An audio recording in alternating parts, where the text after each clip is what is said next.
Дараагийн мэдээг танилцуулъя. Холбооны бүгд найрамд Герман улс Украин улсыг АСЕАН тусгалын пуужин үйлдвэрлэхэд тусалцаа үзүүлэх ийм шийдвэрт хүрсэн гэдгээ тус улсын шинээр сонгогдсон канцлер Фредрик Мерц танилцуулж байна. За сүүлийн үед Америкийн нэгдсэн улсын зүгээс Украинд үзүүлж байгаа тусламжаа ихээхэн танах ийм шийдвэрүүдийг гаргаж байгаа. За мөн Америкийн нэгдсэн улс Украинд бол жуучлалаар одоо ажиллах их тайван тогтооход бол тодорхой үүргийг гүйцэтгэж байгаа. За үүнийхэн хариуд бол Украин улсаас бол ихээхэн хэмжээний бас төлбөр шаардж байгаа. За мөн тусламжийнхаа хэлбэрүүдийг ч гэсэн зогсоох ийм эцэгтэй нөхцөл байдалд орсон байгаа. За тэгэх юм бол Европын орнууд энэ орон зайг нөхөж Украин улсад бол туслах ийм хүсэл зориг эрмэлзэлтэй байгаа илэрхийлээд байгаа. За үүний нэг илэрл болгож холбооны бүгд найрамд Герман улсаас Украин улсад дээрх одоо тусламжийг үзүүлэх шийдвэрийг гаргасан байна. За канцлерийн хувьд бол Оросын холбооны улсын товтлогооноос өөрийгөө хамгаалах АСЕАН тусгалан эзийн пуужин үйлдвэрлэхэд Украин туслана гэдгээ ерөнхийлөгч Зеленский хандаж бол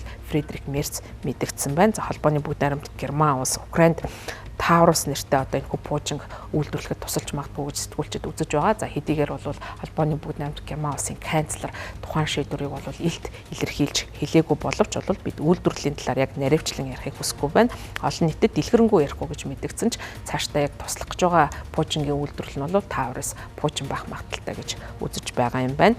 За Мерц энэ сарын ихээр бол албан тушаалдаа орсон.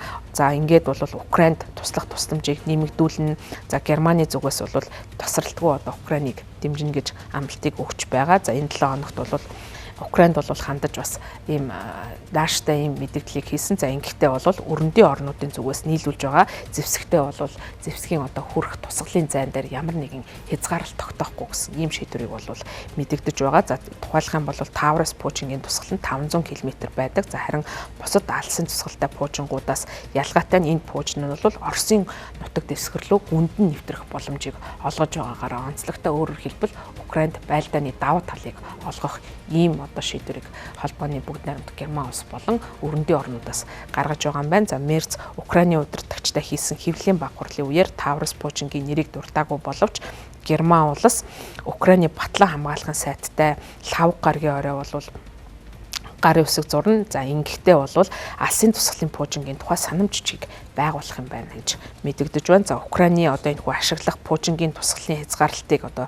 зогсоох альва шийдвэр нь улс төрийн тогтолцоонд хүрэхэд одоо сөрөг ийм хохирол учруулж болзошгүй гэдгийг бол харин Оросын холбооны улсаас анхааруулж байгаа. Өөрөөр хэлбэл өрөндийн орнууд энэ хүү одоо хамаагүй байдлаар ямар нэгэн тусгал харгалзахгүйгээр энэ тусламжаа үзүүлж байгаа нь бол цаашдаа нөхцөл байдлыг хурцдах магадaltaй гэдгийг Оросын зүгээс анхааруулж байгаа юм байна. За Зеленскийгийн хувьд бол яриа хэлцээ хийхийг үргэлж уриалж байгаа. За түүний хувьд бол санал болгож байгаа одоо яриа хэлцээний формат байгаа. За үүнийгээ санал болгохдоо нэгдүгürt ерөнхийлөгч Трамп, Путин, за би гэсэн ийм гурван одоо улсын форматтаар яриа хэлцээ хийх боломжтой гэдгийг санал болгож байгаа. Гэхдээ бол хэрвээ талууд өөр форматаар яриа хэлцээ хийх санал гаргах бол тухайн форматаар ч гэсэн яриа хэлцээ хийх эсвэл татгалзах зүйлгүй гэдгийг бол Украины ерөнхийлөгч мэдэгдэж байгаа. За харин Оросын холбооны улсын зүгээс Кремлийн хэвлэлийн төлөөлөгч Дмитрий Песков энэ санааг бол үгүйсгээгүй ч гэсэн эхлээд хоёр орны төлөөлөгчдийн хооронд тодорхой тохиролцоо хийсний дараа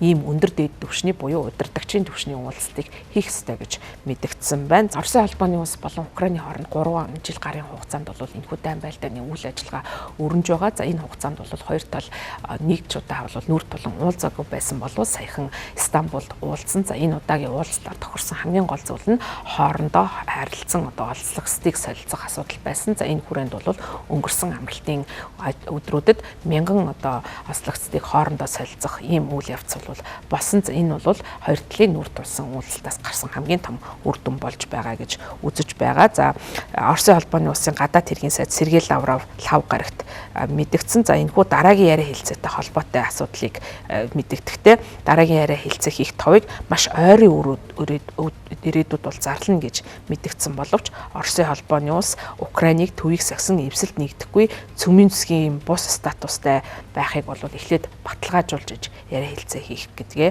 эрмэлзэлтэй байгаа гэдгээ тодорхой илэрхийлсэн байна. За харин Америкийн нэгдсэн улсын ерөнхийлөгч Дональд Трамп энэ 7 хоногт Оросын холбооны улс цаашид яриа хэлцээгээ уршихгүй байгаатай холбогдуулан түүний дэвчээр барагдаж байгаа гэдгээ бас мэдэгдэж байгаа.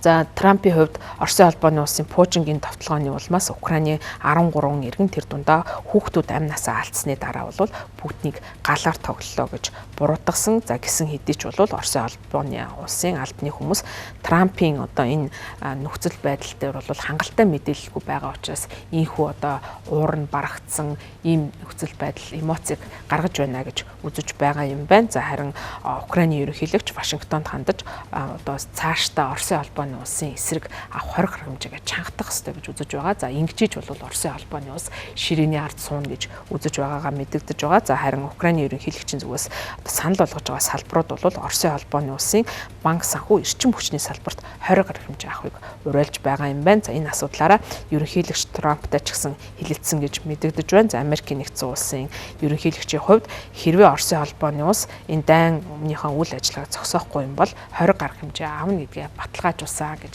Зеленский мэдэгдэж байна.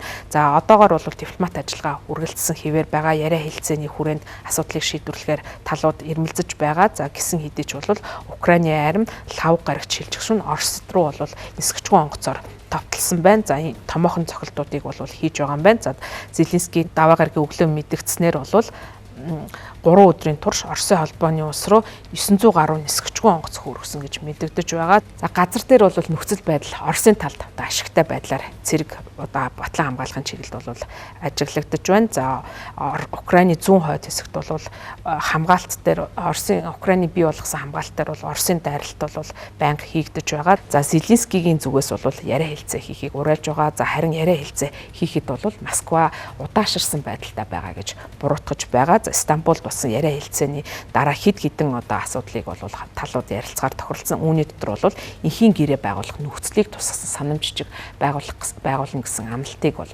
авсан боловч одоо талууд бол тухайн амлалтынхаа хүрээнд санамжчгийг байгуулах нөхцлөд харилцсан тохиролцоогүй байна. За үүнтэй холбогдуулан Кремлийн хэвлийн төлөөлөгч Дмитрий Песков мэдгдэгтэй уг баримт бичгийг эцсийн шатанда боловсруулахаар ажиллаж байгаа гэсэн ийм мэдээллийг хийгээд байгаа юм байна.